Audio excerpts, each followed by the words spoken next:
Please आप अपने बारे में बताइए, थोड़ा बचपन के बारे में बताइए कि आप बचपन में नॉटी थे, सिंपल थे, क्या थे?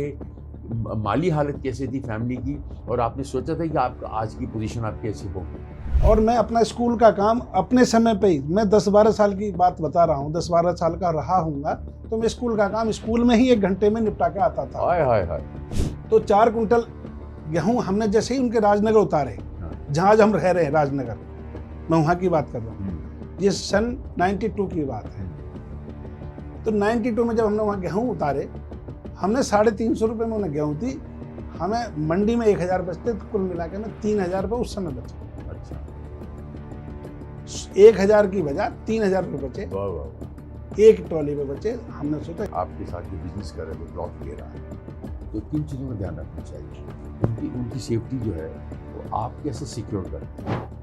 देखो, मेरे यहाँ सेफ तो पूरी तरीके से सेफ है। हुँ, अगर कोई प्लॉट अगर मेरे से ले रहा है, हुँ, तो मेरे यहाँ तो उसे कुछ देखने की रिक्वायरमेंट है ही नहीं। अच्छा, उसके लिए तो हम ही बैठे हैं देखने के लिए। अच्छा, अगर कहीं और ले रहा है तो मैं बताऊँगा हाँ। कि भाई क्या-क्या सेफ्टी देखनी चाहिए। अच्छा, अच्छा। कामयाबी जो है, इंसान की कामयाबी को किससे तोलते हैं आप? सिर्फ़ पैसे से, सिर्फ़ सेहत से, सिर्फ़ परिवार से, सिर्फ़ गोत्र से, सिर्फ़ लेगेसी से, किससे तोलते हैं आप?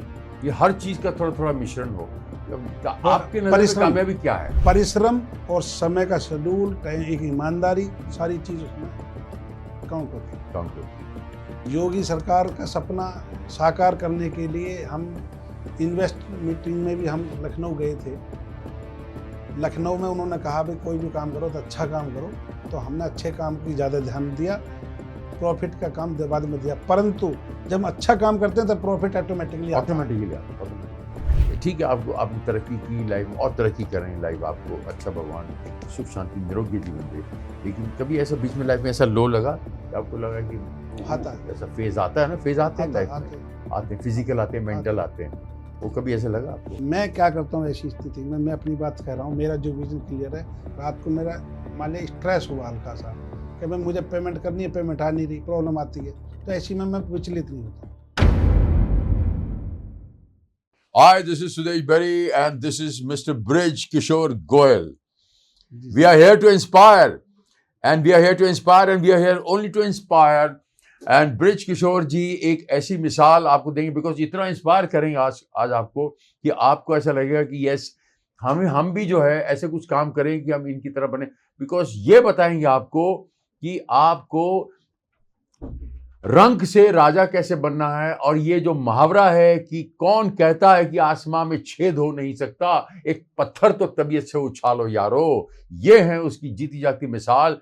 He is a man with vision, he is a man जिसे कहते हैं कर्मठ इंसान, और जो अपने अपने बूते पे सेल्फ मेड लोग जो होते हैं, वो सेल्फ मेड लोग इसलिए मुझे पसंद हैं क्योंकि ऐसा नहीं है कि सिर्फ पैरों पर खड़े हुए, नहीं, पैरों पर तो खड़े होंगे ही होंगे, अब दूसरों को इतना इंस्पायर करके जाएंगे, इतना इंस्पायर करके जाएंगे कि लोग जो है उनकी मिसालें देंगे, उनके जाने के बाद भगवान इनको लंबी उम्र दे, इनके परिवार को सुख शांति निरोगी जीवन, मेरी तरफ से प्रार्थना। ऐसा इंस्पायर करके जाएंगे कि लोग इनकी मिसालें देंगे, अरे बनना है तो उनकी तरह बनो यार। तो ब्रिज किशोर गोयल जी जो थे, देखो कैसे कैसे उन्होंने step by step leaps and bound जिसे कहते हैं जंप मारी और उन्होंने कैसे आगे तरक्की की और कैसे कूल तरीके से आज भी उनकी पर्सनैलिटी पे झलकता है कि वो करने के लिए बैठे हैं। हम जब खाना खाते हैं तो हमारे पेट के अंदर एक आग निकलती, खाने को हजम करने के लिए, उसे जटाग्नि कहते हैं। तो ये एक जीती जागती हमारे सामने जटाग्नि है कि वो जो दुनिया को इंस्पायर करके उसको, जापानीज पीपल व्हेन दे ईट, वो कहते हैं कि खाना जो है वो खाना खाते वक्त इतनी आराम से खाओ, इसको प्यार से चबाओ, कोई बीमारी नहीं होगी जिंदगी में आपको। तो ऐसे ही कहते हैं इन्होंने भी, mulling over his ideas, mulling over his vision, आज ये मिसाल कायम कर दी कि I am feeling so inspired. मैं इनकी बातें सुन रहा था, बातें सुन नहीं रहा था, मैं ये इसको हजम करने की कोशिश कर रहा था चबा चबा के, जापानीज फूड की तरह। मुझे इतना अच्छा लगा बिकॉज मैंने ऐसी बहुत सारी चीज़ें देखी अपनी लाइफ के अंदर कि जो, मैं एक आदमी से मिलने गया उमर गांव में एक बंगले के बाहर, वो बहुत तारीफ सुनी मैंने कि आदमी जो है यहाँ पर म्यूनसिपालिटी में काम करता था, नौकर था, उसके बाद इसको वेरी बिग लैंड बैंक। तो मैं मिलते हैं, चल के इंस्पायर होते हैं, मैं मिलने गया तो मैंने कहा वो वर्मा जी से मिलने आया हूँ मैं, तो मैंने वॉचमैन को पूछा, मैंने वो वर्मा जी है क्या घर के, मिलने आए हो? तो वॉचमैन बोलता है मैं ही वर्मा जी हूँ यार। वॉचमैन आप चड्डी में बैठा था, टॉर्च लेकर बैठा था, कहते मैं ही वर्मा जी हूँ, मुँह वर्मा जी छे भाई। अरे मैं बोला यार आई एम सॉरी वर्मा जी। बोले ये लेकिन ये हुलिया क्या बना, बोलते मैं डाउन टू अर्थ आदमी, मैं ऐसे ही रहता हूँ, मैं ऐसे ही रहता हूँ। तो इसीलिए जो सिंपल लिविंग हाई थिंकिंग जिसे कहते हैं, वो ये सामने मिसाल। सिंपल आदमी को जमीन से जुड़ा हुआ रहना चाहिए, बिकॉज जिस गीजर में भी अर्थिंग ना हो वहां भी करंट लग जाता है। तो अर्थिंग होनी बहुत जरूरी है, अर्थ से जुड़ा होना बहुत जरूरी है। इसीलिए मैं जिन चीजों से इंस्पायर होता हूँ, वो छोटा बच्चा ही क्यों ना हो, वो ये छोटा सा अंकित क्यों ना हो, या ब्रिज किशोर गोयल जी क्यों ना हो, वो सबसे इंस्पायर होता हूँ। Every day is a learning day, I feel every day is a learning day, so we learn from him. और मैं अभी इनको बोलूंगा कि ये अपनी इंट्रोडक्शन खुद दें, बिकॉज जो ये खुद अपने आप की कहानी बता सकते हैं वो हम नहीं बताएंगे। हम इनको नाम बता के will get more inspired, you will get inspired through me, you will all get inspired through me, so we'll have learning from him, we'll have growth from him, and in future हमारा समाज इससे आगे बढ़ता है, इनका तो परिवार आगे बढ़ेगा ही बढ़ेगा, इससे हमारा समाज आगे बढ़ता है। ये खुशबू फैलाते हैं, जैसे फूल हैं, हम उनसे मांगे ना मांगे, वो अपनी खुशबू देके ही जाएंगे, वो देने के लिए आते हैं। सो परोपकार बहंती नदियां, परोपकार फलंती वृक्ष, परोपकार दुहंती गव, परोपकार इदम शरीरम। सो दिस इज द परोपकार मैन, दिस इज द मूल मंत्र ऑफ लाइफ। स्वाभिमान यस, अभिमान no. Bridge, Mr. Bridge Kishore Goyal, over to him. Now he will explain himself कि ये बचपन से ही इन्होंने सोचा था कि मैं, जैसे मुझे कोई पूछता है आपने एक्टर बनने का सोचा था बचपन में, मैंने कहा नहीं, मैं कभी सोचा भी नहीं था कि मैं एक्टर बनूंगा, मेरे एक्टर बनना भी नहीं था। ठीक है, मेरा चांद मजबूत है तो मैं ये हो गया, मेरा सूर्य मजबूत है तो मेरा ये हो गया, मैं सुपरस्टार बन गया, बड़ी बड़ी फिल्में मेरे हाथ से निकल गई, कुछ फिल्में मेरे हाथ से आई, मैंने टीवी किया, थिएटर किया, और ये आपके सामने हूँ। क्योंकि मैं दारू सिगरेट पीता नहीं, इसलिए मैं थोड़ा मेंटेन हूँ। तो मुझे लोग कहते हैं इतने साल हो गया बदले नहीं, मैंने कहा भाई मौसम बदला करते इंसान नहीं, मौसम बदला करते इंसान नहीं। सो इनसे हम सीख के आज हम इंस्पायर होके जाएंगे और कुछ लेके ही जाएंगे जिसका कोई मूल नहीं होता। So this is Sudesh Berry putting you on to mister Brij Kishore Goyal ji and get you inspired. Please आप अपने बारे में बताइए, थोड़ा बचपन के बारे में बताइए कि आप बचपन में नॉटी थे, सिंपल थे, क्या थे, माली हालत कैसे थी फैमिली की, और आपने सोचा था कि आपका आज की पोजीशन आपकी ऐसी होगी? प्लीज ऑडियंस को बताइए। जी नमस्कार, मेरा नाम ब्रज किशोर गोयल। मैं वैसे तो एक जमींदार परिवार से हूँ। गांव आकापुर ट्याना पड़ता है सैदपुर के पास, जो गुलाबठी के पास ही पड़ता है। मैं वहीं से पैदाइश हूँ। और हमारे जो पिताजी थे, बाबा थे, वो एक बिल्कुल हमारे गांव के देसी किसान हुआ करते थे। हमारे बाबा जो है देसी घी का बिजनेस तो करते थे, परंतु हमसे पहले नाम उनका बालकराम प्रधान जी नाम करके उनका प्रधान बाबा थे, जो हमारे 3 साल पहले बाबा हमारे एक्सपायर हुए 100 साल होने के बाद। 100 साल होने के बाद हमारी दादी भी 100 साल के होने के बाद ही एक्सपायर हुई है 2 साल पहले। तो हमारा जो बाबा का नाम था ना, 50-100 गांवों में ऐसा नाम था जो नाम आदर से लिया जाता था, कि वो अच्छे एक बिजनेसमैन, अच्छे एक खेती का और भट्टा वगैरह चलाते थे। हमारे याद से पहले, हमारे याद से करीब पहले ही चलाते थे, जैसा हम सुनते थे। तो हम जैसे ही बड़े थोड़ा थोड़ा होते गए, पढ़ाई में हमारा एक बहुत ज़्यादा परिवार का भी और पिताजी का भी ज़्यादा था कि भाई आपको पढ़ाई अच्छे से करनी है। तो हम जो है जब स्कूल में जाते थे, स्कूल में हम जाते थे, तो मुझे लगता है कि कॉलेज में दूसरा बच्चा को टॉप नहीं आता था। स्कूल में टॉप जो आते थे, फर्स्ट डिवीज़न जो आती थी, यानी कि हमारे 40 बच्चों का जो बैच होता था, 40 में फर्स्ट डिवीज़न हमारी ही आती थी। Very good. मैं सेकंड डिवीज़न नहीं लेकर आया आज तक भी, अगर फर्स्ट आया तो अकेला ही आया आज तक जब भी पढ़ा। क्या बात है। और मैं अपना स्कूल का काम अपने समय पे ही, मैं 10-12 साल की बात बता रहा हूँ, 10-12 साल का रहा हूँगा, तो मैं स्कूल का काम स्कूल में ही 1 घंटे में निपटा के आता था। हाय हाय हाय। एडवांस में, यानी कि स्कूल की जब ब्रेक हो जाता था, छुट्टी हो जाती थी, मैं उसके बाद 1 घंटा स्कूल में अकेला बैठता था। अकेले में सारा काम, स्कूल का काम स्कूल में निपटा के आता था।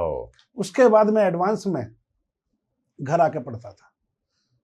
पिताजी कभी कभी पूछ लिया करते थे, पापा हमारे पूछ लेते थे कि भाई पढ़ना नहीं है, काम नहीं करना। मैंने कहा पापा मैं कर लिया, मुझसे क्यों बार बार पूछते हो? वाह वाह वाह मैं स्कूल का काम कर लेता हूँ। वाह वाह वाह। बोले यहाँ तो पढ़ नहीं रहा। मैंने कहा यहाँ तो जो मैं एक्स्ट्रा में पढ़ूंगा, जो काम स्कूल का था वो मैं स्कूल पे ही निपटा के वही चला कर गया, होमवर्क वही करके आया। होमवर्क पूरा टोटल वहीं करके आता ए था। जियो ए जियो। क्योंकि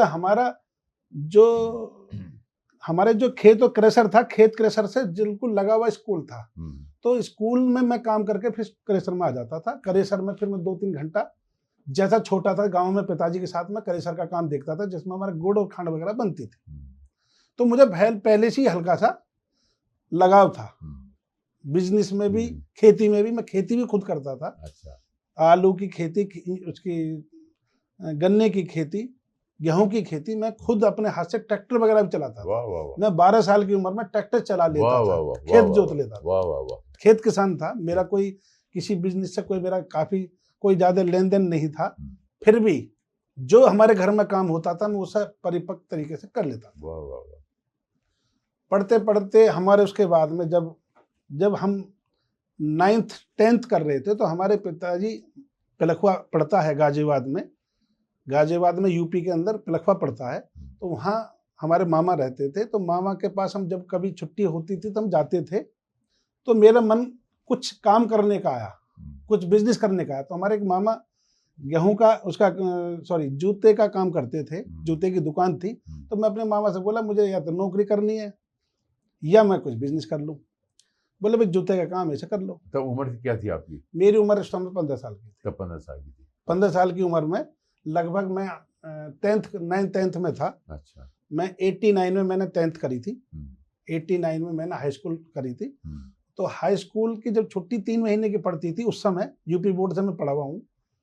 और मैं उसी स्कूल में, जिस स्कूल से पढ़ा मैं उसी स्कूल का मैनेजर बना हूँ। आज भी मैनेजर हूँ। उन्हीं टीचरों से जिनसे पढ़ा हूँ मैं, उन्हीं को मैंने अपनी पेंशन से रिटायर्ड किया। वाह। मैं एडिड कॉलेज में का मैनेजर हूँ। वाह वाह वाह, क्या बात है। और नेवरोज मैनेजर बना हूँ। वाह वाह मुझे, हाँ। वाह वाह वाह। तो नेवरोल मैनेजर। निर्विरोध का मतलब मेरे सामने कोई भी, अच्छा, निर्विरोध। अच्छा। मतलब कोई भी मैनेजर के लिए पद ही नहीं भरा। वाह वाह वाह। उन्होंने कहा बना दो ब्रज किशोर जी को। अरे बाप रे, ब्यूटीफुल। तो ये मैनेजर तो मैं 2008 के बाद बना हूँ। हाँ। 2008 के बाद मैं, ये तो जर्नी उस समय की बता रहा हूँ मैं। हाँ। 89 की 2000 की। अच्छा। 89 में मैंने हाई स्कूल किया था। अच्छा। उसी स्कूल से जिसका मैनेजर हूँ। अच्छा।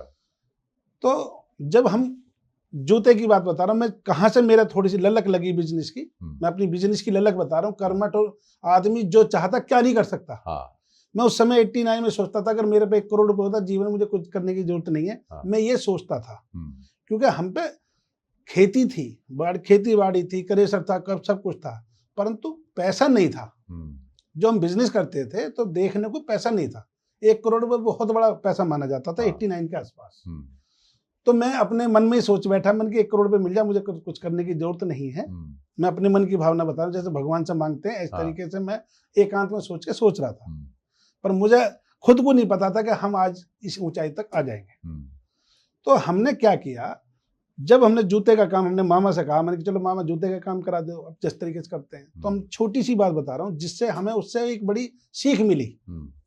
तो हमने मामा से कहा, मामा ठीक है। मामा ने बोला कि ऑर्डर सप्लाई का काम कर लो, यहाँ 20 दुकानदार हैं, उनसे ऑर्डर ले लो, दिल्ली से माल लेकर दे दो, 5% कमीशन मिलेगा, काम कोई बुराई नहीं है। 10,000 का माल दोगे 500 बच जाएंगे। हमने कि ठीक है, ये बहुत है, 500 रुपये रोज के बहुत हैं, 15,000 बचेंगे। उस समय 89 में बहुत बड़ी बात है, बहुत बड़ी बात है। तो मैंने कहा ऐसे ही कर लेते हैं। तो मुझे नहीं पता 15,000 की बजाय भी 50,000 बच सकते हैं। वाह वाह वाह। क्योंकि काम करने के बाद समझ आती है कि इस काम में ऐसे प्रॉफिट हो सकता है, इससे ऐसा हो सकता है। तो हमारे मामा पहले दिन दिल्ली गए, करोल बाग के आसपास एक जूते की मार्केट है, बल्ली मरन वगैरह। तो हम उस समय ट्रेन से ही ज्यादा आना ज्यादा होता था। तो हम पिलखवे से ट्रेन दिल्ली के लिए चढ़े, मामा और हम। पैसे 5,000 रुपए का मैं सामान लाना था, 10,000 का हमने ऑर्डर ले लिया था, पर मुझ पर 5,000 रुपए भी नहीं थे। 1,000 रुपए भी मुझ पर नहीं थे। हमारी मम्मी पिलखवा आई हुई थी। मम्मी बोले अच्छा मैं किसी भैया से ला के मैं आपको देती हूँ। तो हमारे मम्मी के बुआ के लड़के हमारे मामा ही लगते हैं, उनसे मम्मी मांगने गई 10,000 रुपए। तो उन्होंने 10,000 रुपये दे दी, कोई बात नहीं, 3 महीने बाद 10,000 रुपये दे देना। 89 में 10,000 रुपये हमारे मामा लगते थे, सगे मामा नहीं, हमारी मम्मी की बुआ के लड़के यानी कि सुरेश मामा थे, उन्होंने दिए। मुझे पता थी 10,000 मम्मी मांग के लाएंगे, गांव से नहीं लिए, पिताजी से बाबा से नहीं लिए। अच्छा। क्योंकि मैं पिलखवी था, तो पिलखवी से मैंने बिजनेस करने की कोशिश करी, तो मम्मी ने 10,000 रुपये ना मांग के किसी से भी, मामा से लिए, मैंने ले लिए। हाँ। तो मैं उसी समय दिल्ली गया, मामा के साथ गया, मामा से नहीं लिए पैसे, जो जूते काम करते थे उनसे नहीं लिए मैंने, मैं उनके साथ क्योंकि वो अगर मैं पैसे मांगता तो काम ही ना बताते। हाँ। तो पैसे मम्मी ने इंतजाम किया, 5,000 10,000 रुपये मुझे दिए, मैं जाकर ऑर्डर सप्लाई बोलते थे उसे। हाँ। मैंने यहाँ से ऑर्डर लिया, वहां से माल ला करके यहाँ दिया, तो रुपये तो 400 बचे। पर हमारे मामा थोड़ा खर्चीले थे, कभी रिक्शा करना, कभी यूँ करना, कभी वो करना, कभी ये करना, कुल मिला के 250 रुपये खर्च हो गए, बचे 400 रुपये, बचे 200। 400 में 200 खर्चे। मैं रात को हमारी मम्मी बोली भी कितने पैसे बचे, मैंने बोला भी 400 बच जाते, पर मामा अगर पैदल ही न चले, मामा तो हर जगह रिक्शा चाहिए। वो हमारे मामा ने बात सुन ली। मैं एक छोटी बात है पर उससे सीख मिली। मामा ने वो बात हमारी सुन ली, मामा ने सोची अगले दिन मैं जाऊँ ही नहीं, इसे बताने मार्केट कौन सी मार्केट है, कहाँ से आएगा, कैसे आएगा। इसने तो मेरी पे वो ब्लेम लगा दिया, 200 रुपये खर्च करवा दिए, नहीं 400 ही बच जाते। मामा ने सुन लिया, हमने तो अपने बालकपन में कह दी, काम खत्म हुआ। सुबह के टाइम मामा से बोले, मामा सप्लाई, ऑर्डर सप्लाई का फिर ऑर्डर दिलवाओ। मामा बोले फला फला दुकान पे चले जाओ, ले आओ। मैं तुम्हें क्या दिक्कत, बोले मुझे तो, उन्होंने अपने मन की बात तो मुझे बताई नहीं, रात में सुन लिया ऐसा समस्या। कुल मिला के फिर मैंने वो मुझे जैसे बताया, गाइड करा, मैंने ऑर्डर लिया, मैंने कहा दिल्ली चलो, मार्केट दिखानी है। केवल एक बार वो मेरे साथ दिल्ली गए, दोबारा कर दिल्ली वो नहीं गए। दोबारा कर उन्होंने मुझे एड्रेस कागज पे मैंने नोट करा कि ट्रेन में बैठो, वहां उतरो, वहां से माल ले आओ। मैं इस तरीके से कोशिश करके मैंने कागज पे नोट कर रखा था। मैं 15 साल की उम्र में था, तो उसी कागज की नोट करके मैं, जैसे उन्होंने मामा ने मुझे बताया, वहां उतरना, वहां बैठना, वहां चढ़ना, वहां उतरना, और उस दुकान से ले लेना, वहां दुकान ले। मैं दूसरे दिन भी मैं ऐसा सामान लेकर के ला के दे दिया, तो अगले दिन मुझे 4 से ही बचे, 200 की बजाय 4 से ही बचे। क्योंकि मैं खुद पैदल चल लेता था, किसान का बेटा था, मुझे कोई प्रॉब्लम नहीं थी चलने में, उठने में, सामान उठाने में, मुझे कोई प्रॉब्लम नहीं थी। क्योंकि मुझे तो उस समय 50 रुपये भी ऐसे लगते थे बहुत ज्यादा, बहुत बड़ी चीज है। तो मैं तो उन्हें बचाने की कोशिश करता था, ईमानदारी से पैसा कमाना चाहता था, आज भी ईमानदारी से काम कर रहे हैं। तो उस समय जब, अब क्या हुआ, तीसरे राउंड पे फिर मैंने ऑर्डर लिया। तीसरे राउंड में मैंने कुछ दुकानदारों से बार्गेनिंग करी, भाई ये चीज इतने की ना इतने की होनी चाहिए, मैंने उतने की मिल रही है, मैं नगद रुपए दे रहा हूँ। वो पैसे बढ़ते बढ़ते 1,000 रुपये पे पहुंच गए। पर डे 1,000 रुपये बचाने शुरू कर दिए। मुझे लगभग 3 महीने काम करने के बाद में मुझे करीब 60,000 रुपये बचे। बाप रे बाप। 60,000 रुपये उस समय किसी एक अच्छी मतलब चीज से कुछ कम नहीं हो सकता। 60,000 रुपये एक किसान का बेटा साल भर में नहीं कमा सकता था 89 में। बहुत बड़ी बात है, बहुत बड़ी। तो उससे मुझे एक सीख मिली कि मैं पैसा कमा सकता हूँ। 91 के बाद 92 में हमने BSc में हमने एक एडमिशन लिया, DN डिग्री गुलावटी। तो वहाँ से हम BSc करते करते हमारा उस समय 2 साल की BSc हुआ करती थी, तो हमने 93 में BSc कंप्लीट कर लिया। उससे पहले 92 में ही हमने क्या किया, हमारे खेती में गेहूं होती थी, तो हमने कुछ किराए पे भी जमीन लेके काम कर लिया करते थे। 100 बीघे जमीन हमारी काश्तकार जमीन थी, जो हमारे बाबा के नाम थी। बाबा 3 भाई थे, बाबा और हमारे तो उनके नाम 100 बीघे लगभग जमीन थी। उसके बाद भी हमने 50 बीघे जमीन लगान बोलते हैं या किराए पे बोलते हैं, किराए पे लेकर के हमने गेहूं बोए, जिसको बेचने के लिए हम गाजियाबाद आए। तो एक हमारे प्रिंसिपल थे, तो प्रिंसिपल थे। उसके बाद में वो मुझसे बोले भाई ऐसे गेहूं 4 कुंटल गेहूं मेरे भी राजनगर उतार देना, और तुम गाजियाबाद जा ही रहे हो तो मेरे गेहूं उतारते हुए वहां मंडी में अपने गेहूं बेच लेना। हमने कहा कोई बात नहीं गुरुजी, आप भी रखो। जैसे हमने उनके गेहूं रखे, मैं एक बिजनेस का एक छोटा रूप और बड़े रूप में कहाँ बदला वो बताने जा रहा हूँ। तो 4 कुंटल गेहूं हमने जैसे ही उनके राजनगर उतारे, जहां हम रह रहे हैं राजनगर, मैं वहां की बात कर रहा हूँ, ये सन 92 की बात है। तो 92 में जब हमने वहां गेहूं उतारे, तो जैसे ही हमने सोचा मंडी से पहले इनके गेहूं उतार देते हैं। जैसे ही हमने गेहूं उतारे तो चाय पानी ठंडा कुछ पिलाया उन्होंने हमें, तो उसमें हमें थोड़ा सा टाइम लग गया, आधा घंटा लग गया। आधा घंटे में उस समय 92 में लोग सोचते थे गांव की गेहूं अगर डायरेक्ट हमें मिल जाएगी, 2 पैसे हमें सस्ती मिल जाएगी, अच्छी मिल जाएगी। इस करके वो 10-12 लोग ट्रॉली के, हमारी जो ट्रैक्टर ट्रॉली इसमें गेहूं भरा हुआ था, उसमें खड़े मिले चारों ओर। हम बोले क्या बात हो गई, हम जैसे नीचे उतर के आए, क्या बात, बोले हमें गेहूँ चाहिए। मैंने हमें गेहूँ नहीं चाहिए देना, हम तो मंडी बेचेंगे, हमें इतना समय नहीं है जो हमें एक एक कुंटल गेहूँ आपको तोलेंगे। हमारे प्रिंसिपल साहब बोले, जो उनका नाम था धर्मवीर शर्मा। धर्मवीर शर्मा बोले तुम्हें क्या दिक्कत है भाई, अरे मंडी में रेट 330 का है ना, 350 दे दो, 20 रुपये महंगा दे दो। मैंने कहा जब न दे रहे 20 रुपये के चक्कर में कौन चक्कर लगेगा, पूरे दिन लग जाएगा। बोले नहीं नहीं दे दो।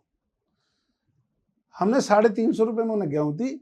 हमें मंडी में 1000 बचते तो कुल मिला के में 3000 रुपये उस समय बचे। अच्छा, 1000 की बजाय 3000 रुपये बचे। वाह वाह वाह, एक ट्रॉली में बचे। हमने सोचा इससे तो बढ़िया कोई काम ही नहीं है। अरे बाप रे हम बाप। कुल मिला के सारी गेहूं हमने कनस्तरों से नाप के गेहूं दे दी। हमें 3000 रुपये बचे। उस मंदे समय में हम फिर अपने घर नहीं गए। हमारे मामा भी गेहूं का काम करते थे, पिलखुआ, तो हमने पिलखुआ ही रात को स्टे किया। हमें नहीं पता था गेहूं मामा के यहाँ स्टॉक में रखी है। तो रात को जब स्टे किया तो मामा हमारे बोले गेहूं क्या रेट भी की। हमने कि मामा बताओ क्या बात थी। बोले गेहूं मेरे भी रखी है। हमने सोचा, हमने हाँ बिजनेस माइंड खुल गया हमारा। हमने कि मामा गेहूं का रेट 330 रुपये। बोला 330 में हमारी ले लो। मैंने कहा हम क्यों ले लें, 20 रुपये का भाड़ा, 310 रुपये में मामा की गेहूं रात को हमने तय कर ली 1000 कुंटल, कि मामा गल्ले का काम करते थे। हमने 1000 कुंटल गेहूं तय कर ली मामा से। सुबह के टाइम हमने ट्रॉली लाद के ले ली। फिर हम, क्योंकि जब राजनगर में गेहूं हमने उतारी थी तो उस समय हमने जो गेहूं मांगते रह गए, हमने कागज पे एक पर्चा बनाया। मैं एक काम की स्क्रिप्ट बता रहा हूँ, काम हम किस तरीके से हम लगनशील बने, कर्मठ होकर के हमने काम किया। तो एडवांस में जो गेहूं मांगते रह गए, हमने उनका एक कागज पर नोटिंग करी, फलाने नंबर में इतनी रिक्वायरमेंट है। कुल मिला के 200 कुंटल गेहूं की रिक्वायरमेंट का कागज बना करके हम ले गए, जो सुबह के टाइम लाके हमने उतारना शुरू कर दिया। इस करके हमने करीब 3 महीने काम किया। हमें रुपए बचे 3 लाख रुपए। तेरी उन 3 महीने की छुट्टी हो गई। 93 92 की बात कर रहा हूँ। अब हमें गेहूं का शौक लग गया। हमने कि जूते से भी बढ़िया काम खून लग गया, गेहूं का है। खून लग गया। हमने जूते का काम तो जो छुट्टी में करते थे पीछे रह गया, हम गेहूं के काम पे आ गए। ऐसा नहीं जूते का काम कोई हमने गलत समझा, एक स्टेप के लिए गेहूं का काम आगे बढ़ गए, वो बढ़ गए। अब हम आने वाले टाइम में, क्योंकि हमारे बाबा थोड़े से हमसे नाराज रहे, क्योंकि हम ट्रैक्टर ट्रॉली लेकर के तीनों बापू बेटा, मैं और मेरा एक छोटा भाई था, एक तीसरे नंबर का भाई तो बहुत छोटा था, वो तो नहीं था, पर पिताजी हम तीनों साथ थे। तो गांव में हम जब गए तो बाबा हम पर बड़े नाराज हुए कि भाई 3 महीने तुम ट्रैक्टर लेकर चले गए, आए नहीं, फलाना नहीं, खेत सूख गए, फलाना। हमने कहा कोई बात ना, सूख गए सूख जान दो। बोले क्या कमाया। बाबा बड़े खुश हुए 3 लाख सुन करके। बाबा हमारे इतने खुश हुए 3 लाख सुन करके, भाई यार हमें बता ऐसा कौन सा बिजनेस है। मैं गेहूं उठा करके हमने यहाँ बेचे हैं, ऐसे ऐसे बात। बोले आगे हम पार्टनरशिप में काम कर लेंगे। पहले नाराज हुए, फिर खुश भी हुए। फिर 50% में हमने उन्होंने साथ में काम किया। हमने पिलखुए में दुकान खोल ली 94 में, BSc कंप्लीट करने के बाद। 2 साल तो हमने काम ऐसे ही करा, हर छुट्टी में काम करते थे। 93 में हमने दुकान खोल ली। वहाँ परमानेंट गेहूं हमारे यहाँ आने शुरू हो गए। जैसे ही आते थे हम रोक करके गेहूं लेते थे, और गेहूं बाजार से हम 10 रुपये महंगी लेते थे। हमें 10 महंगी जो लेते थे, पर 10 मंदी पड़ती थी, क्यों हम आड़त काटते थे। नेट हमें वही रेट पड़ जाती थी। पर हमारी flour mill, Delhi flour mill पास पड़ती थी। दिल्ली फ्लोर मिल डेली 400-500 कुंटल गेहूं बेचते थे। तो हमें उस समय में 15,000 रोज बचन लगे। अच्छा, 93 में रोज 15 रोज बचन लगे, क्योंकि हम 4-5 राउंड डेली बेचते थे 500 कुंटल। उस करते करते हम जब चलते रहे, 10 पैसे कमाए, तो हम सन 2000 में, क्योंकि हम पे कोई घर अपना नहीं था, मकान अपना नहीं था, दुकान अपनी नहीं थी, हमने 4 साल किराए पर लेकर के दुकान और मकान किराए पर लेकर के हमने काम किया पिलखुए के अंदर। कोई घर से हमने 10,000 रुपये की सपोर्ट नहीं ली। जो हमने पहले शुरू में जूते का काम करा था, 10,000 रुपये लिए थे, वो 10,000 उनके लौटा दिए। और रहते थे मामा के घर में? नहीं, घर में मामा के नहीं रहते थे, हमने किराए पे मकान ले लिया पिलखुए के अंदर। अच्छा, तो उसी में रहते थे। और कोई मम्मी भी नहीं रहती थी हमारी, हम और हमारी एक बड़ी सिस्टर है और एक हमारा भाई, 3 रहते थे। ठीक है। और पापा भी रह जाते थे। पापा कभी गांव में, कभी यहाँ रहते थे, क्योंकि गांव में देखना पड़ता था उन्हें काम। तो हम तीनों जने मिलकर रहते थे। हम काम करते करते जब काम बहुत अच्छा होता चला गया, तो फिर हमने दुकान भी ली और मकान भी मोल का ले लिया, सिस्टर की शादी भी की। अच्छा। उस दौरान फिर हमें कोई हमारे पास बैठते थे, वो प्रॉपर्टी वगैरह काम करते थे, हम बल्कि कहते क्या कुछ काम भी है, बोले हाँ है। तो एक दिन उन्हें रिक्वायरमेंट पड़ी हमें, बोले 10-1 लाख रुपए की रिक्वायरमेंट है, दे दो यार। मैं क्या काम है, बोले ऐसे जमीन ली है 5 बीघे, उसे पैसे देने। मन की कैसी, बोले तुम ले लो जमीन। हमने जमीन देखी, हमने वो जमीन ले ली। वो 10 लाख रुपए की जमीन हमारी बिकी 1 करोड़ रुपए की। ओ तेरी, कितने सालों में? 1 सवा साल में। ओहो, 1 सवा साल के अंदर ही वो 10 लाख रुपए की जमीन 1 करोड़ रुपए की ऐसे बिकी। कैसे? वो ऐसे बिकी, हमारे यहाँ रिलायंस आया था 2004 में। अच्छा। 2004 में रिलायंस आया था। जमीन हमने 2003 में ले ली थी। 2003 में कुल 10 लाख रुपए की लैंड ली थी। हाँ। और जैसे रिलायंस आया तो जमीन एकदम 10 गुने रेट में ओहो, एक ही पार्टी ने ली। हमने 1 करोड़। रिलायंस का कौन सा प्रोजेक्ट आया? अनिल अंबानी का था, गैस का प्रोजेक्ट आया नहीं था, लैंड परचेज करी थी। अच्छा, तो वो हॉट हो गया, बाकी सब चीजें हॉट हो गया। हाँ, तो तेज हो गए काफी। तो हमारा लगभग 1 करोड़ बिके। अब हमने सोचा भाई ताड़ से भी बढ़िया काम प्रॉपर्टी। बाप रे। अच्छा, उससे ही बेटर है। हाँ, जूते से गेहूं, गेहूं से रियलिटी। काम को नहीं छोड़ा, गेहूं का भी काम चलता रहा, छोटा भाई देखता रहा। मैंने तो फुल टाइम प्रॉपर्टी लाइन में देना शुरू कर दिया।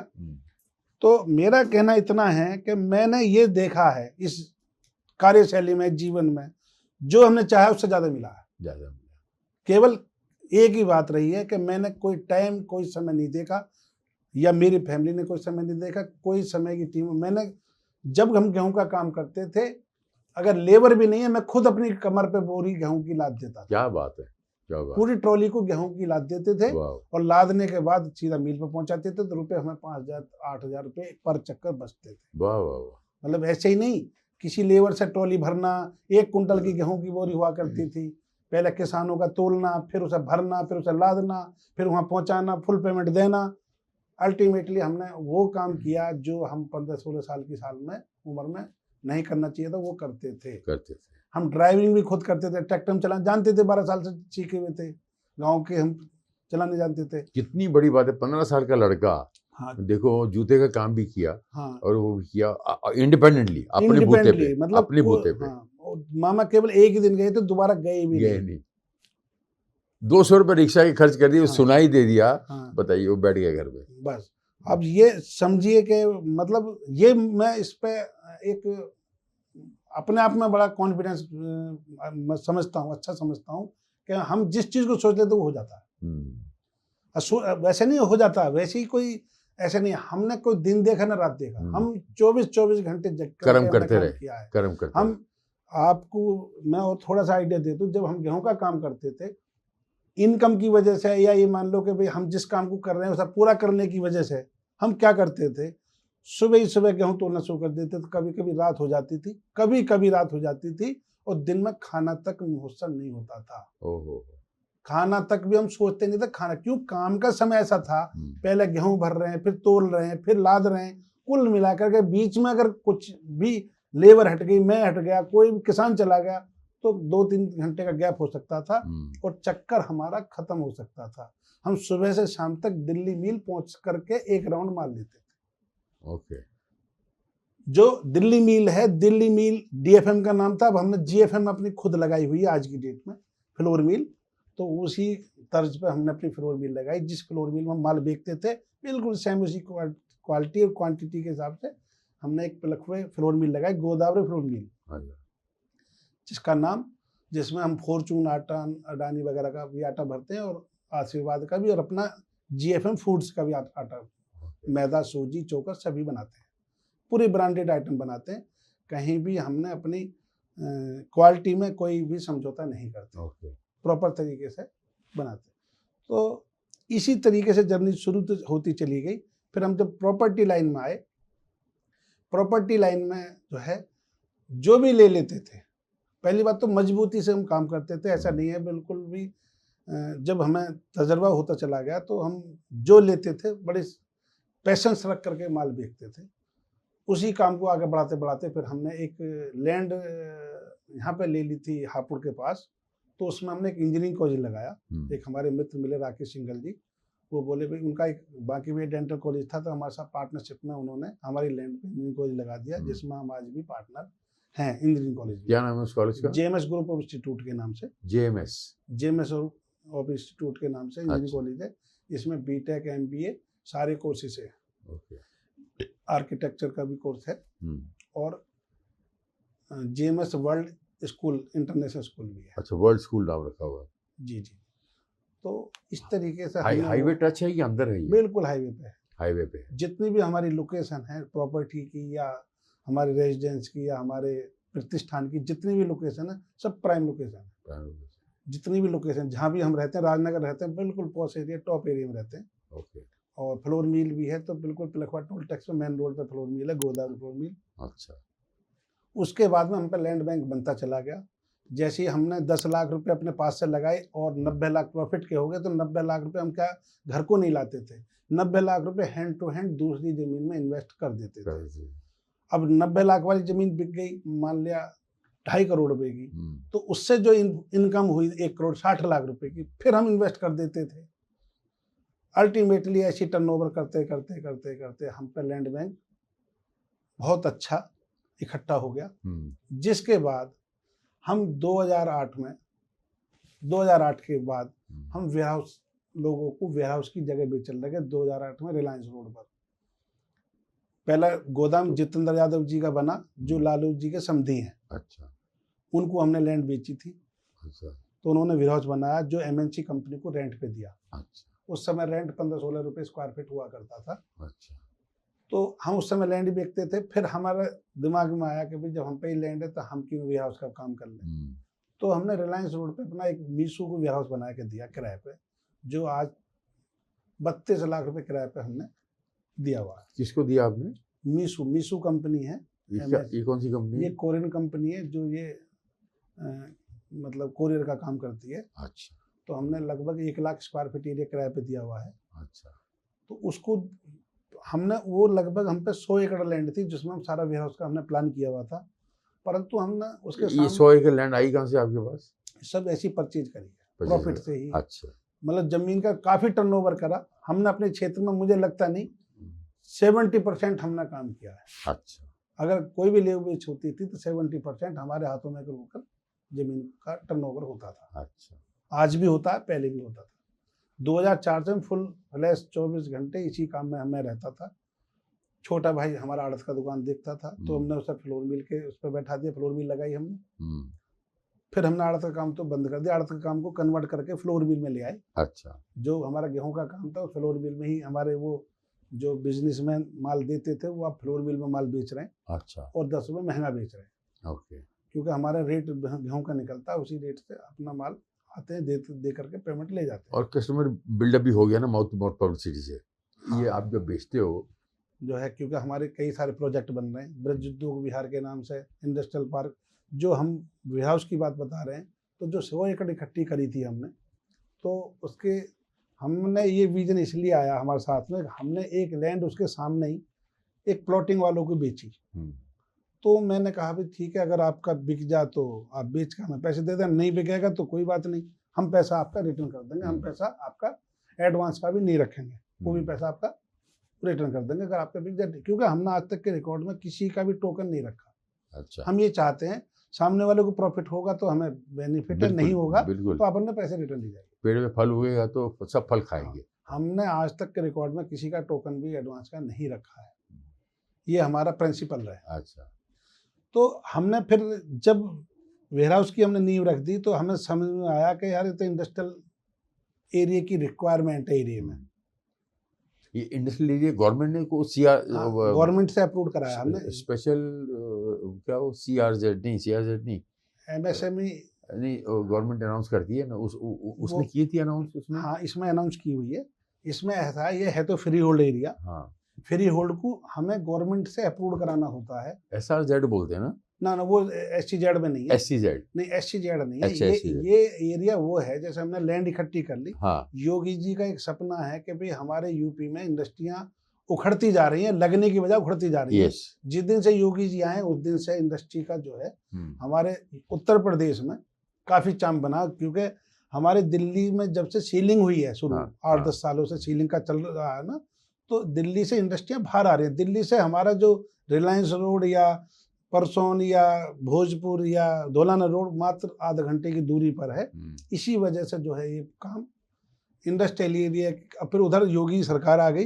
योगी सरकार ने सब्सिडी भी देने के लिए घोषणा कर दी। अच्छा। और लॉ एंड ऑर्डर मजबूत करने की वजह से सारा इंडस्ट्रियल एरिया, सारे बिजनेसमैन हमारे क्षेत्र में आने लगे। तो लैंड ना होने के कारण, लैंड ना मिलने के कारण, तो हमारा आइडिया आया कि भाई हम वेयर हाउस के साथ साथ हम अपने इंडस्ट्रियल पार्क बना दें। अच्छा। तो हमने पहला नाम अपने इंडस्ट्रियल पार्क को ब्रज उद्योग विहार पार्क दिया। ब्रज उद्योग विहार इंडस्ट्रियल पार्क। ब्रज उद्योग मेरा किसी से जानकारी लिया, किसी से पूछा या किसी पंडित से पूछा हुआ नाम नहीं है। ब्रज मैंने अपना नाम सोचा कि ब्रज हमारा नाम है ही। ब्रज उद्योग का इंडस्ट्री का पार्क हो गया, इसीलिए इंडस्ट्रियल पार्क रख के ब्रज उद्योग इंडस्ट्रियल पार्क रखा। उद्योग नाम रखा हुआ है। और हमारी कंपनी जो हमारा कोई भी जानकारी पंडित की या फलाने की नहीं है, कोई आज तक हमारा, बस जैसे समय आता रहा ऐसे हम करते चले गए। क्योंकि हमें 2005-06 में रिक्वायरमेंट पड़ी कि भाई हम कंपनी का नाम क्या रखें। तो हमने सीए से कहा भाई कुछ भी रख दो। सीए बोला बताओ ना, आप जो नाम बताओगे वो हम रख देंगे। तो हमने कहा क्या नाम रख सकते हो? तो हमने 4-5 नाम देखे, नहीं मिले। हमने कि राधा ब्रिज रख दो। क्या रख दो? राधा ब्रिज। राधा ब्रिज। राधा हमारी मैडम का नाम था, मिसिज का नाम है, ब्रिज मेरा नाम है। तो मैंने राधा ब्रिज के नाम से 10 कंपनियां बनाई। जिसमें राधा ब्रिज रियल्टी के नाम से हम अपना ब्रांड बनाया, जिसे राधा ब्रिज रियल्टी के नाम से जाना जाता है। तो राधा ब्रिज रियल्टी में ही सारे ये प्रोजेक्ट बनते हैं, जो ब्रज उद्योग विहार है, मोडा टाउन एक्सटेंशन है, या राधा ब्रिज वेयर हाउसिंग है, राधा ब्रिज रेजिडेंसी है। कुल मिलाकर के हमने जो कंपनियां बनाई सब राधा ब्रिज रियल्टी के नाम से शुरू कर दी। जिसमें हमने इंडस्ट्रियल पार्क जो बनाया है प्रॉपर गवर्नमेंट अप्रूव्ड है, नाली सीवर बिजली सब प्रॉपर दे रहे हैं। अच्छा। सभी इंडस्ट्री वालों को अच्छा लगा, उन्होंने लिया और अपनी इंडस्ट्री ऑपरेशनल कर दी। कितनी दूर है यहाँ से? यहाँ से मात्र गाजियाबाद से मात्र 10-12 किलोमीटर पर पड़ता है। बस तो इसलिए वहाँ हमारे इंडस्ट्री के लिए लोग काफी। ये गंगा जमुना हाईवे पे? नहीं, गंगा जमुना नहीं सर, ये हापुड़ को जो रास्ता जाता है गाजियाबाद से, गढ़ रोड जो होता है, उससे पहली से पहली पड़ता है। जिंदल के सामने हाईवे टच है। बिल्कुल हाईवे टच है। जिंदल के सामने। जिंदल के सामने। Okay okay. तो हमने इंडस्ट्रियल पार्क बनाया। पहले इंडस्ट्रियल पार्क हमने ऐसा बनाया जिससे लोगों ने काफी पसंद किया। रोड, बिजली, सीवर सभी चौड़े रोड हमने बनाए, बिल्कुल प्रॉपर तरीके से बनाए। लैंड की रजिस्ट्री होने के बाद, प्रॉपर नक्शा होने के बाद सब्सिडी भी हमारे प्रोजेक्ट में मिलती है। जो गवर्नमेंट योगी सरकार की का सपना है वो साकार हो रहा है। वाह वाह, वेरी गुड। योगी सरकार का सपना साकार करने के लिए हम इन्वेस्ट मीटिंग में भी हम लखनऊ गए थे। लखनऊ में उन्होंने कहा भाई कोई भी काम करो तो अच्छा काम करो। तो हमने अच्छे काम की ज़्यादा ध्यान दिया, प्रॉफिट का काम बाद में दिया। परंतु जब हम अच्छा काम करते हैं तो प्रॉफिट ऑटोमेटिकली हमने ये देखा है, जब हम काम अच्छा करेंगे तो प्रॉफिट 100% आएगा। I believe this. क्वालिटी बोलेगी, आपका कर्म बोलेगा, आपके काम से जान। आप अपने आप को दूसरे बिजनेसमैन से अलहदा कैसे मानते हैं, अलग कैसे मानते हैं? दूसरे बिजनेसमैन इन रियलिटी में है, कोई फ्लोर बिजनेस में है, कोई आपने उसमें कहा क्रशर्स में थे, आपके पापा उसमें थे। तो आप जब बड़े होकर बिजनेसमैन बने, ठीक आपके मुकद्दर में था, ये रास्ते खुलते गए आपके मन में महादेव डालते गए और आप करते गए, आपने कर्म किया, बहुत सॉलिड कर्म किया। ये आपको क्रेडिट देता हूँ, पूरे क्रेडिट देता हूँ। तो आप दूसरों से अपने आप को अलग कैसे मानते हैं? कई लोग रोड पे सोए, कई लोगों ने अपने पीठ पे बोरियां भी उठाई, कई लोगों ने ये किया, सबने किया, काफ़ी लोगों ने किया, सबने नहीं किया, काफ़ी लोगों ने किया। धीरूभाई अंबानी ने भी किया। तो ऐसे बोलते हैं, मानते हैं। दादी से अग्यारी लेन बॉम्बे में मेरे डैडी भी वहाँ काम करते थे, तो वो भाई साहब बोरी उठाते थे और उनकी शक्ल, पर्सनैलिटी आपसे ही मिलती थी बिल्कुल, धीरूभाई अंबानी से। आपको देखा तो धीरूभाई अंबानी दिख रहे थे आप। अभी देखा तो मैंने आपको, थोड़ी पर्सनैलिटी मिलती है आपकी, देखा मैंने आपको धीरूभाई अंबानी से। मुकेश जी के डैडी की बात कर रहा हूँ मैं। तो ये क्वेश्चन को मैं आपसे क्वेश्चन से जोड़ता हूँ। सबसे पहले ये कि जो भी आप बिजनेस में हैं, वो बिजनेस को लोगों की सेटिस्फैक्शन लोगों की सेटिस्फैक्शन कैसे करते हैं आप, और अपने आप को दूसरों ऑर्डिनरी, बहुत सारे बिजनेस हैं, बहुत सारे लोग हैं जो रियलिटी में हैं, आप उनसे अलग कैसे हैं? और जो आप ये जो देते हैं, लोग डरते हैं, और प्लस आप उनको सिक्योर कैसे करते हैं कि भाई मेरे यहाँ काम करने से, दूसरे यहाँ करने से ये फ़ायदा होगा, मेरे यहाँ लैंड लेने से, इंडस्ट्रियल प्लॉट हो, रेसिडेंशियल प्लॉट हो, कैसे सिक्योर करते हैं आप? और लोग जो करते हैं और लोग दूसरे का काम करते हैं, उन्हें पता नहीं होता सामने वाला क्या रेट मांगेगा, उसका अप्रूव्ड है या नहीं है, उसके कागज ठीक हैं या नहीं है, वो खुद अपने आप में सेल्फ नहीं होते। वो कोई भी वन विंडो काम नहीं करता। हाँ, वन विंडो कोई काम करता नहीं करता। हम जो भी काम करते हैं वन विंडो ही करते हैं। वेरी गुड, ये अच्छा लगा। परचेज भी हम किसान से करते हैं, उसके बाद अप्रूव्ड भी हम अपने नाम कराते हैं, उसके बाद कंस्ट्रक्शन भी और पूरा लेआउट भी हम अपने हाथ से कराते हैं। इसलिए हमें पूरा कॉन्फिडेंस होता है और बिल्डरों से, और बिल्डरों के मुकाबले हम बिल्कुल अलग हैं। हमारा कोई किसी और बिल्डर से कोई कंपटीशन नहीं है।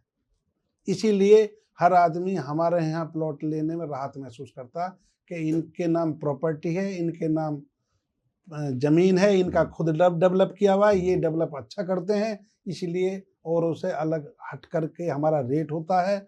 अलग हटने के साथ साथ हमारे यहाँ कंफर्ट फील करता है। जो बोलते हैं वो करते जो हैं, बोलते हैं उससे ज़्यादा करते हैं। ज़्यादा करते हैं। ओके, हम बोलते कम हैं, करते ज़्यादा है। Very good. इसीलिए हमें किसी से हमारा कोई कंपटीशन नहीं और डर भी नहीं। कोई डर लेने वाला खुद हमारा रिपीट प्लॉट लेता है, रिपीट करता है। मतलब एक इंडस्ट्री लगा दूसरी इंडस्ट्री के लिए हमसे कोशिश करता है एक प्लॉट और दे दीजिए। और हम भी कंफर्ट हैं कि सब हम पार्टियों से, जो भी क्लाइंट हैं, हम भी कंफर्ट हैं। हम लोगों को 50% रकम पे ही रजिस्ट्री कर देते हैं उधार। वाह, बहुत बड़ी बात। उनको सहयोग देने के लिए हम 25% पेमेंट पे ही पोजीशन भी दे देते हैं। ओहो, पोजीशन ही दे देते हैं, आप काम करिए, आप कहीं नहीं जाने वाले, आपको इंडस्ट्री चलानी है, आपको प्रोडक्शन करनी है, आप कहीं नहीं जाने वाले। हम 25% में पोजीशन दे देते हैं, 50% में रजिस्ट्री कर देते हैं। वाह वाह। मुझे आज तक के रिकॉर्ड में किसी ने मेरे 1 करोड़ भी नहीं रखे हैं। वाह। सब पैसे 2 दिन आगे पीछे दे देते हैं। मैंने आज तक के रिकॉर्ड में किसी भी क्लाइंट से 1 रुपए का ब्याज नहीं लिया है। वाह वाह वाह। मैं ब्याज, इंटरेस्ट नाम की चीज मेरे यहाँ देने की तो हो सकती है, लेता नहीं हूँ। वाह वाह वाह।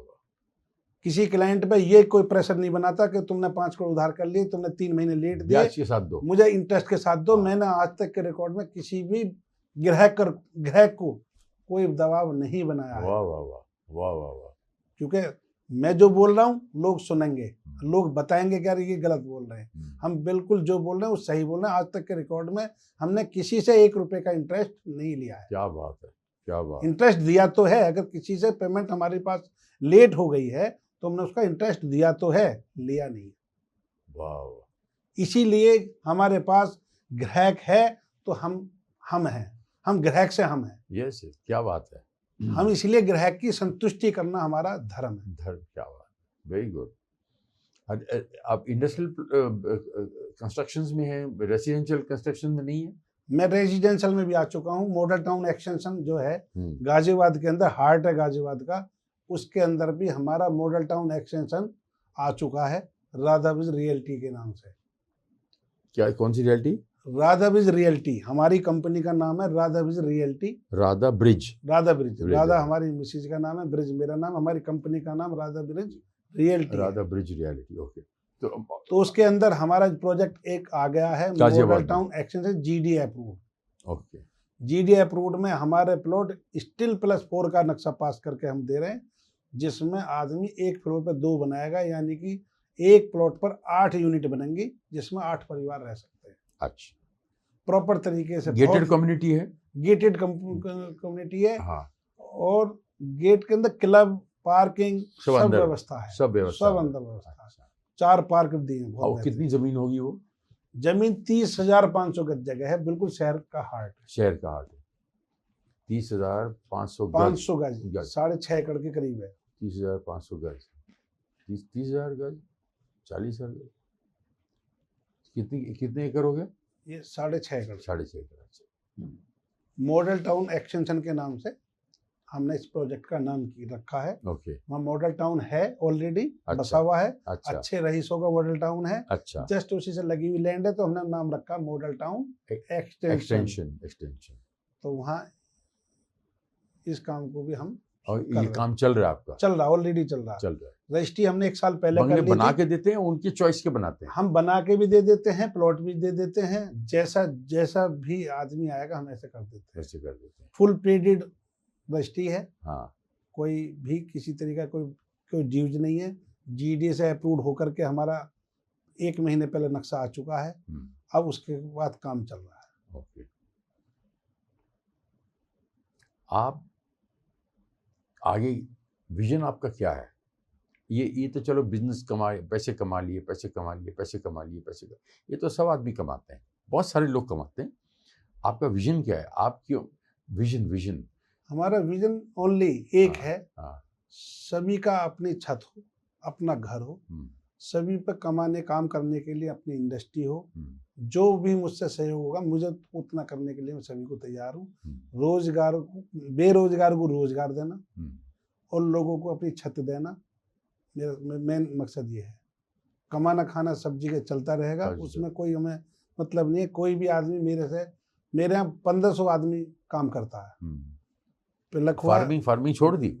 फार्मिंग में तो चाचा काम करते हैं हमारे। अच्छा। फार्मिंग में तो मैं रहता नहीं हूँ 2000 से ही। अच्छा। पहले 2000 से पहले तो मैं थोड़ा देख लेता था। अच्छा। सन 2000 के बाद में मैं फार्मिंग नहीं देता, मैं महीने में 1 बार गाँव जरूर जाता हूँ। अच्छा। स्कूल में भी जाता हूँ, अपने कॉलेज में मैनेजर हूँ, और उसके बाद मैं अपने घर भी जाता हूँ, मिलने जुलने जाता हूँ। फार्मिंग में नहीं कर पाता, मुझ पर टाइम नहीं है। परंतु फार्मिंग क्योंकि हो रही है तो चाचा देख रहे हैं। हम पे सब अपने साधन घर के हैं, 5-5 ट्रैक्टर अपने हैं। फार्मिंग तो हमारे पिलक हुए के क्षेत्र के आसपास भी। सरसों या गेहूं होगा? क्या होगा? सब गेहूं, सरसों, गन्ना, आलू। अच्छा। सभी धान, सभी चीज हम उगाते हैं। लगभग हमारा 2500 बीघे का लैंड बैंक है आज की डेट में। अच्छा। जो गांव का तो गांव में है ही, उसके बाद हम जो है खरीद फरोख्त जो कर रहे हैं, आज जो हमारी प्रॉपर्टी लगभग खरीद फरोख्त के बाद में जो हम पे स्टेबल है, वो 2500 बीघे का हम पे लैंड बैंक है। अच्छा। जिसमें हम प्रोजेक्ट करते जा रहे हैं। अच्छा। आप ही के गांव में? नहीं, यहीं पर ही। अच्छा, गांव से अलग, ये हमने जो परचेज किया है। अच्छा। जो हमने परचेज किया, जिसमें हम प्रोजेक्ट कर रहे हैं, जिसमें ब्रज उद्योग विहार भी हमने बनाया है। अच्छा। और दूसरा ब्रज उद्योग विहार बनाया हमने, नाम सभी के ब्रज उद्योग विहार रखे हैं। हाँ। राधावी रियल्टी के नाम से, परंतु उसमें हमने एरिया का नाम चेंज करा। जैसे रिलायंस रोड, परसोन, भोजपुर, धौलाना रोड, इस तरीके से हमने इंडस्ट्रियल पार्क लगभग 50 एकड़ से लेकर के 100 एकड़ में बनाए। अच्छा। ऐसे हमने करीब 10-12 प्रोजेक्ट लेके आए हैं, जो 4 तो ऑपरेशनल है और 10 इनकमिंग, मतलब कमिंग आने वाले।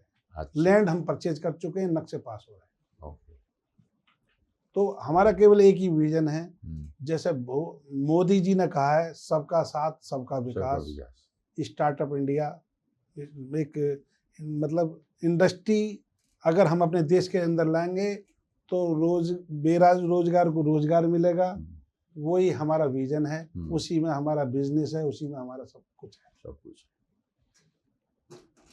कोई आदमी मेरे से निराश होकर नहीं जाता। अगर कोई आदमी ये कहता मेरे पे कुल 25 लाख हैं, 15 लाख रुपए हैं, मैं बिजनेस करना चाहता हूँ, मैं इंडस्ट्री लगाना चाहता हूँ, मैं उसके लिए भी मैं कोशिश करता हूँ 200 गज का प्लॉट ले, उसमें चाहे वो छोटी इंडस्ट्री लगाए, बैंक से लोन हो जाएगा, बैंक से कैपिटल सब्सिडी मिलती है, और उसके बाद थोड़ा वर्किंग कैपिटल लेने के बाद में बिजनेस, मतलब 10 लाख वाला भी हमारे यहाँ इंडस्ट्री चला सकता है, वो भी 5 लाख रुपए महीने का बिजनेस कर सकता है। मैं उस तक भी तैयार रहता हूँ, हर लोगों का सहयोग देने के लिए तैयार रहता हूँ। ओके, वाह। पैसा कमाने के साथ साथ ये भी साथ साथ का।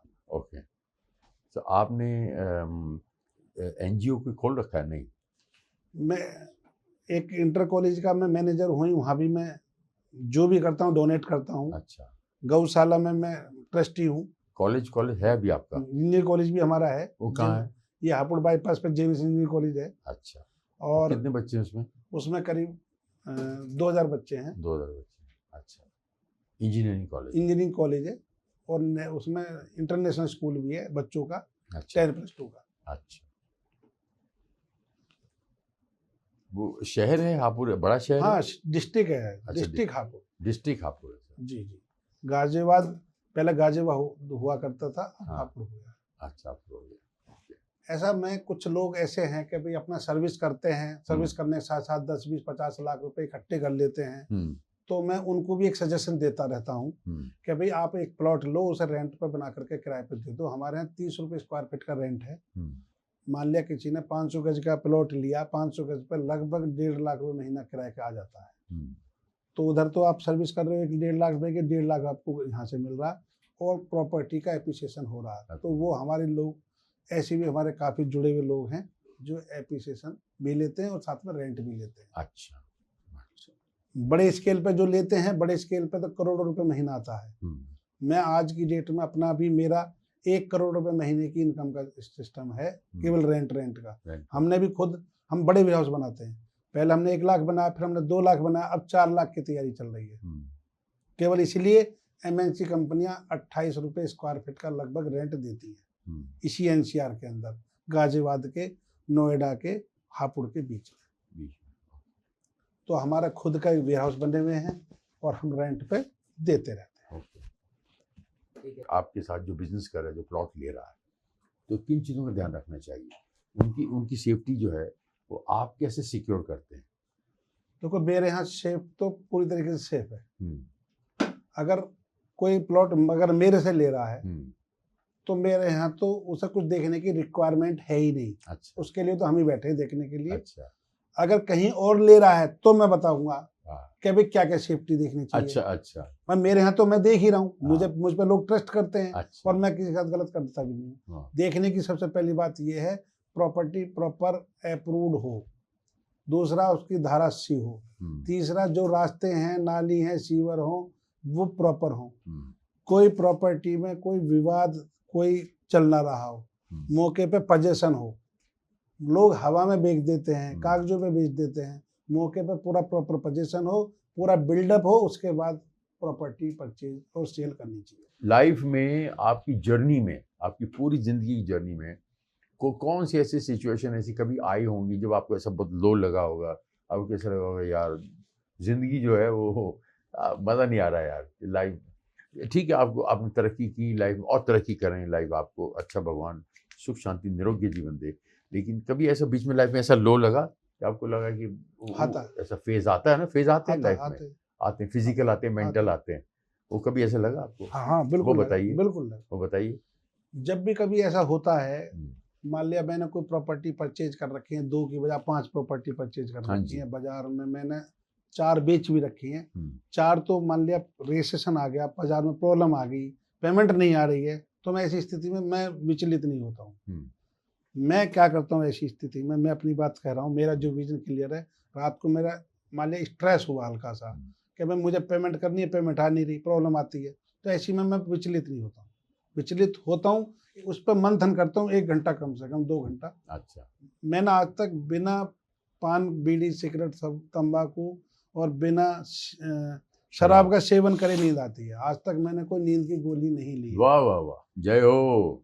आज तक नींद की गोली मैंने जय हो, जय हो। तो स्ट्रेस मैं इतना ही 1 घंटा मंथन करता हूँ, फिर उसका मैं समाधान ढूंढ लेता हूँ। आपकी उम्र क्या है? मेरी उम्र 52-51 के आसपास है। अच्छा, 52। जी। मुझे इतना है कि मैं कितनी भी स्ट्रेस में सोया हूँ, नींद आएगी, सुबह के टाइम उठूंगा, धूप लगती है, मेरा दिल 4 गुना हो जाएगा। जियो, एकदम 4 गुना हो जाता है। कितनी भी बड़ा पत्थर सामने से मुझे तोड़ देता है। हाय हाय हाय, क्या बात है। कितना बड़ा पत्थर हो, जय हो। किसी को मुझे 20 करोड़ भी देने हो, मैं 20 करोड़ रुपए को देने की हिम्मत रखता हूँ और उससे बात करने की हिम्मत रखता हूँ। मैं उस आदमी के जिसका मेरे पे देना होता है, मैं उसके घर जाता हूँ या उसे फोन पे से समझाता हूँ या उसे बुला लेता हूँ।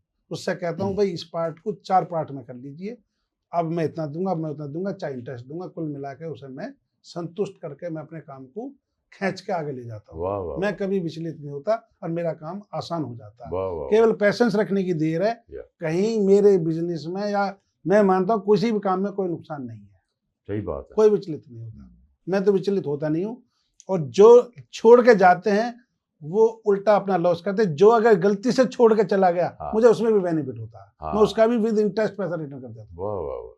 मैंने आप जाइए, कोई परेशानी नहीं। परेशानी नहीं। आज तक के रिकॉर्ड में मुझे ऐसा जिसने गलती से कोई कम टीचर ने कह दिया भाई ऐसी वैसी कुछ बताकर कोई कैंसिल करके गया, मुझे उसमें भी उल्टा बेनिफिट हुआ है, मुझे कभी लॉस नहीं हुआ।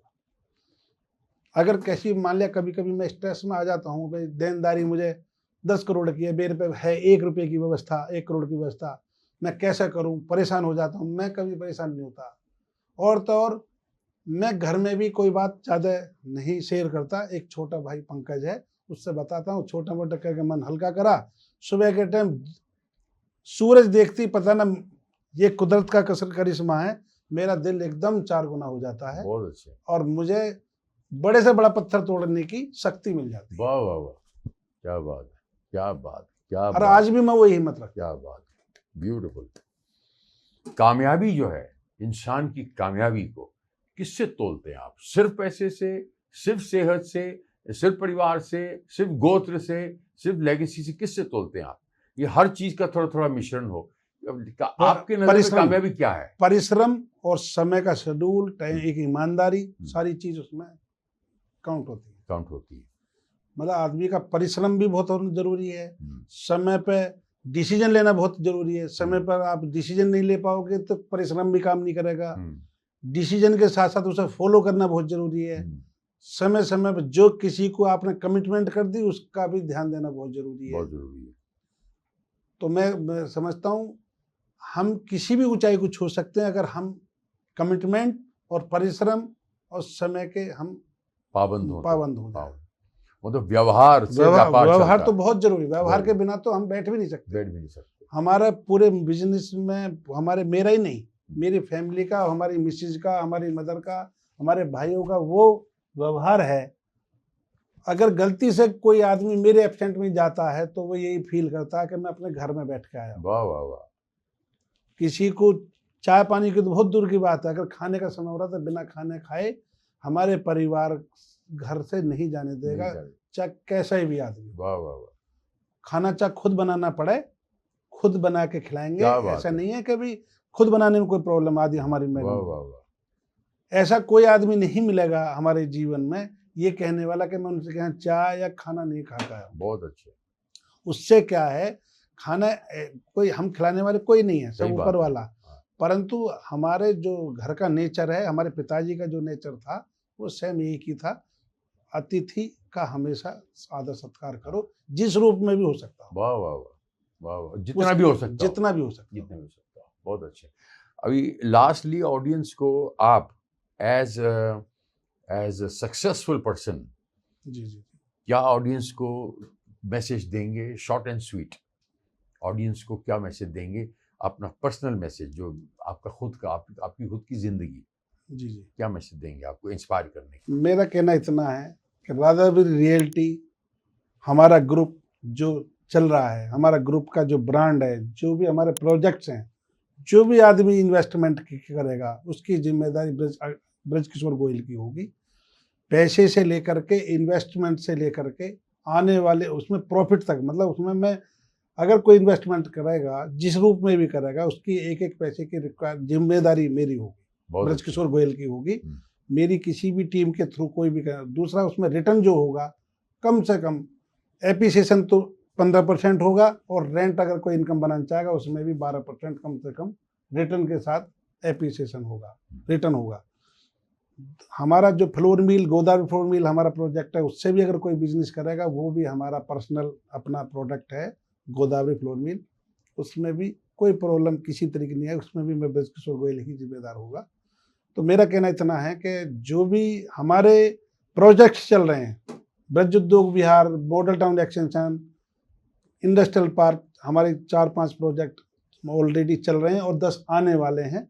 हमारा एक निजामपुर भी एक टाउनशिप आने वाली है, राधा विज रियलिटी आने वाली है, नक्शा पास HPD में चल रहा है, उसमें कॉमर्शियल और ग्रुप हाउसिंग सभी आएंगे। तो मैं ये इतना ही कहना चाहूँगा, ऑडियंस के सामने इतना ही कहना चाहूँगा, आप विश्वास के साथ इन्वेस्ट करें, रिटर्न की और मंथली इनकम की जिम्मेदारी मेरी होगी, ब्रजकिशोर गोयल की। कहीं कोई किसी के साथ धोखा नहीं होगा, कोई समस्या नहीं होगी। किसी के साथ अगर कोई चीट करता है तो डायरेक्ट मेरा कॉल कर सकता है, फैंटास्टिक, कोई चीट नहीं हुआ। Very good, alright, thank you very much mister Brij Kishore Goyal ji. आपके साथ बातें करके मैं भी इंस्पायर हुआ। मैंने ज़िंदगी में सिर्फ नौकरी की, लोग कहते हैं कि आप बहुत फिल्म स्टार हो, सारी दुनिया आपको जानती है, जाने वो कुछ लोग नाम से जानते हैं, कुछ लोग शक्ल से जानते हैं, और बहुत सारे लोग काम से जानते हैं। तो ऐसे ही बिल्कुल आपको भी काम से जाने और आगे चल के आप बहुत तरक्की करें, टाउनशिप्स बनाएं, सब कुछ करें, लेकिन आपका जो विजन यही होना चाहिए कि आप ज़्यादा से ज़्यादा काम दें और ज़्यादा से ज़्यादा लोगों को मदद करें, लोगों की दुआएं लें। तो वो चीज़ अल्टीमेटली आपकी लेगेसी को आगे बढ़ाती है, जो लेगेसी का आप वर्ड यूज़ कर रहे थे, तो लेगेसी को आगे बढ़ाती है खानदान। तभी पंडित जैसी पूजा करता है, आपसे पूछता है आपका गोत्र क्या है, वो गोत्र बड़ा ज़रूरी है। तो संस्कार वो आपके बड़े अच्छे, अति देवो भव, ये सब बहुत अच्छा लगा। मैं बहुत इंस्पायर हुआ आपसे। Brij Kishore Goyal, this is Sudesh Berry and saying thank you very much. हम आपस में हमने बातें की, मैं आपसे बहुत इंस्पायर हुआ, और मेरे लायक कोई सेवा हो तो मुझे बताइएगा, मैं आपकी किसी काम आ सकूं। सर मैं आपके साथ, मैं आपके ऑर्डिनेशन में बैठता रहूं, आता रहूं, बस। धन्यवाद sir. Thank you very much, बहुत बहुत बहुत बहुत शुक्रिया आपका। वंदे मातरम, भारत माता की जय। जय भारत हिंद। माता की जय जय। हिंद।